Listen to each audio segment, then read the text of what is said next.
Hello everyone.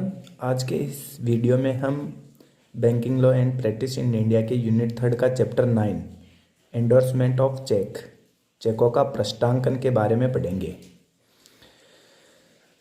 सबसे पहले बात करें कि प्रश्नांकन होता क्या है, इसकी डेफिनेशन क्या है। तो भारतीय विनिमय साध्य विलेख अधिनियम की धारा 15 में प्रश्नांकन को परिभाषित किया गया है।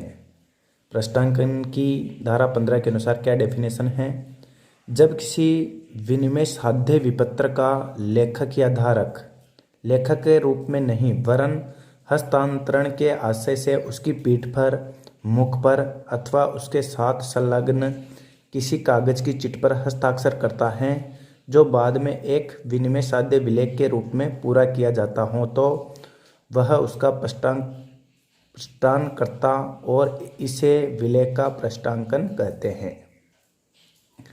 एक इसके आगे छोटी सी सिंपल सी डेफिनेशन भी लिखी है मैंने कि चेक के पृष्ठभाग पर अथवा मुख भाग पर इस आशय से हस्ताक्षर किए जाएं कि उसका हस्तांतरण किया जाना है, ऐसे हस्ताक्षर को प्रश्नांकन कहा जाता है।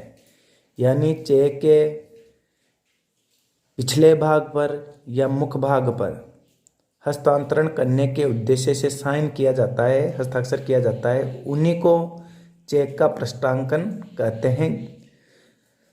ठीक है, तो सिंपल सी डेफिनेशन ये हो गई प्रश्नांकन की कि जैसा कि नाम से भी स्पष्ट है, चेक का प्रश्नांकन यानी चेक के पृष्ठ के ऊपर अंकन करना। और अंकन क्या?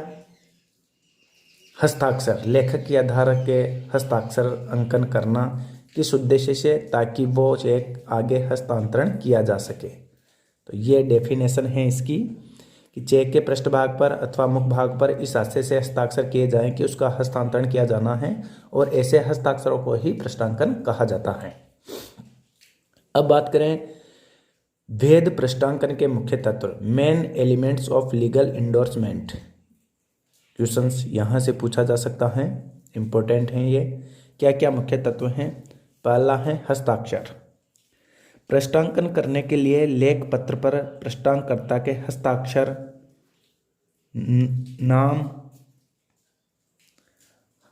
हस्ताक्षर परम आवश्यक हैं। ये हस्ताक्षर लेखक अथवा अन्य किसी व्यक्ति के, अन्य किसी भी धारक के हो सकते हैं, किंतु जब लेखक हस्ताक्षर करें तो लेख पत्र के लेखक के रूप में नहीं बल्कि हस्तांतरणकर्ता के रूप में करना चाहिए। हस्ताक्षर करने का उद्देश्य पराक्रमण करना होना चाहिए। हस्ताक्षर प्रश्नांकन का इतना आवश्यक अंग है कि इसके बिना प्रश्नांकन ही अवैध माना जाएगा। यदि हस्ताक्षर नहीं है तो प्रश्नांकन अवैध माना जाएगा। तो हस्ताक्षर होना इम्पोर्टेंट है। दूसरा मुख्य तत्व है प्रश्नांकन का स्थान। जैसा कि हमने ऊपर डेफिनेशन में पढ़ा है कि वैधानिक दृष्टि से तो प्रश्नांकन लेख पत्र की पीठ पर, सामने अथवा किसी कागज की चिट पर किया जा सकता है, लेकिन सामान्यतः प्रश्नांकन लेख पत्र के मुख्य भाग पर नहीं किया जाता, क्योंकि इससे लेख पत्र में लिखी हुई विषय सामग्री के बिगड़ जाने का भय रहता है।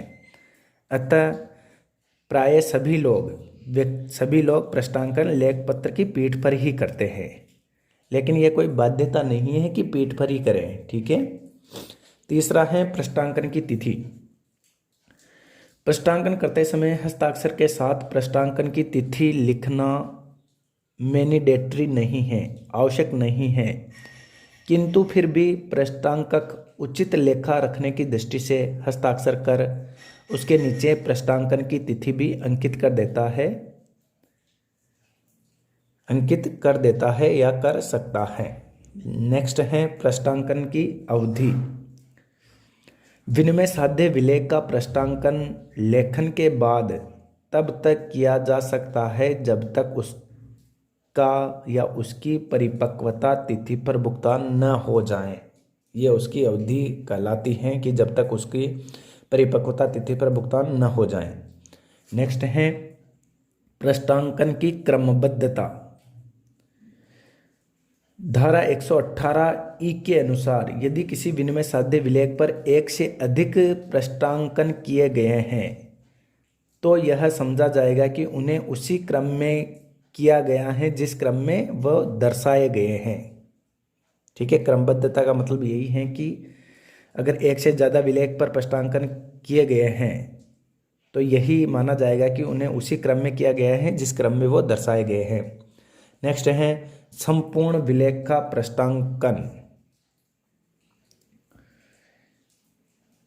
आंशिक प्रश्नांकन चेक का नहीं किया जा सकता क्योंकि एक चेक लेखक का उसके बैंक के नाम आदेश होता है। इस आदेश में यदि कोई परिवर्तन किया जाए तो यह केवल चेक के लेखक द्वारा अथवा उसके अधिकृत व्यक्ति द्वारा ही किया जा सकता है। प्रश्नांकक के द्वारा संपूर्ण विलेख का ही हस्तांतरण किया जाना चाहिए, अन्यथा प्रश्नांकन अनियमित माना जाता है या अनियमित होता है। अर्थात प्रश्नांकन चेक अथवा बिल की आंशिक राशि के लिए नहीं किया जाना चाहिए। ठीक है, आंशिक राशि के लिए नहीं करना चाहिए। नेक्स्ट है प्रश्नांकन कौन कर सकता है। प्रश्नांकन लेख पत्र का लेखक कर सकता है, धारक कर सकता है, प्रापक कर सकता है या आहर्ता हो तो वह कर सकता है। नेक्स्ट है सुपुर्दगी आवश्यक है। प्रश्नांकन तभी पूरा माना जाएगा जबकि लेख पत्र के प्रश्नांकिकी अथवा उसके अभिकर्ता को सुपुर्दगी कर दी जाए। यानी जब तक सुपुर्दगी नहीं होती तब तक प्रश्नांकन को कंप्लीट या पूरा नहीं कर सकते। नेक्स्ट है लेख पत्र कंप्लीट हो, पूर्ण हो। सुपुर्दगी के पूर्व लेख पत्र कंप्लीट होना चाहिए, किंतु धारा 20 के अनुसार एक अपूर्ण विलेख को प्रश्नांकित किया जा सकता है यदि उस पर स्टाम्प लगा हुआ हो। ठीक है, यानी अपूर्ण विलेख को भी प्रश्नांकित किया जा सकता है यदि उस पर स्टाम्प लगा हुआ है। नेक्स्ट है एक ही व्यक्ति के पक्ष में। एक विलेख को दो व्यक्तियों के पक्ष में अलग अलग प्रश्नांकन नहीं किया जा सकता। यदि संयुक्त नाम में प्रश्नांकन किया गया है तो वो वैध होगा।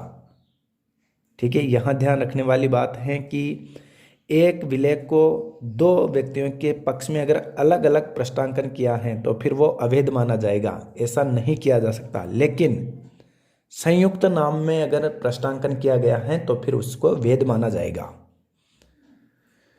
नेक्स्ट है प्रश्नांकन की प्रकृति। यदि किसी विलेख पर यह लिखा हो कि आगे प्रश्नांकन नहीं किया जा सकता तो ऐसे विलेख का आगे प्रश्नांकन नहीं किया जाएगा। प्रश्नांकन की प्रकृति के बारे में, प्रकृति से तात्पर्य है कि वह लेख पत्र आगे हस्तांतरण योग्य हैं या नहीं। यदि प्रश्नांकन पे क्लियर अंकित हैं कि इसका आगे, इस विलेख का आगे प्रश्नांकन नहीं किया जाएगा या नहीं किया जा सकता तो ऐसे विलेख का आगे प्रश्नांकन नहीं किया जाएगा। ये प्रकृति के अंतर्गत आता है, यानी विलेख की प्रकृति हस्तांतरण योग्य है या नहीं है। और लास्ट है प्रश्नांकक की मृत्यु की दशा में। यदि प्रश्नांकक की सपुर्दगी देने से पूर्व ही मृत्यु हो जाती है तो उसका विधिक प्रतिनिधि सुपुर्दगी मात्र से उसका बेचान नहीं कर सकता, उसे भी मृत व्यक्ति के प्रतिनिधि के रूप में बेचान करना होगा। ठीक है, तो ये सब वैध प्रश्नांकन के मुख्य तत्व हैं, इनका होना बहुत आवश्यक है, तभी ये एक लेख पत्र को वैध माना जाएगा और उसका आगे हस्तांतरण किया जा सकता है। तो ये इसके मेन एलिमेंट्स थे एंडोर्समेंट के।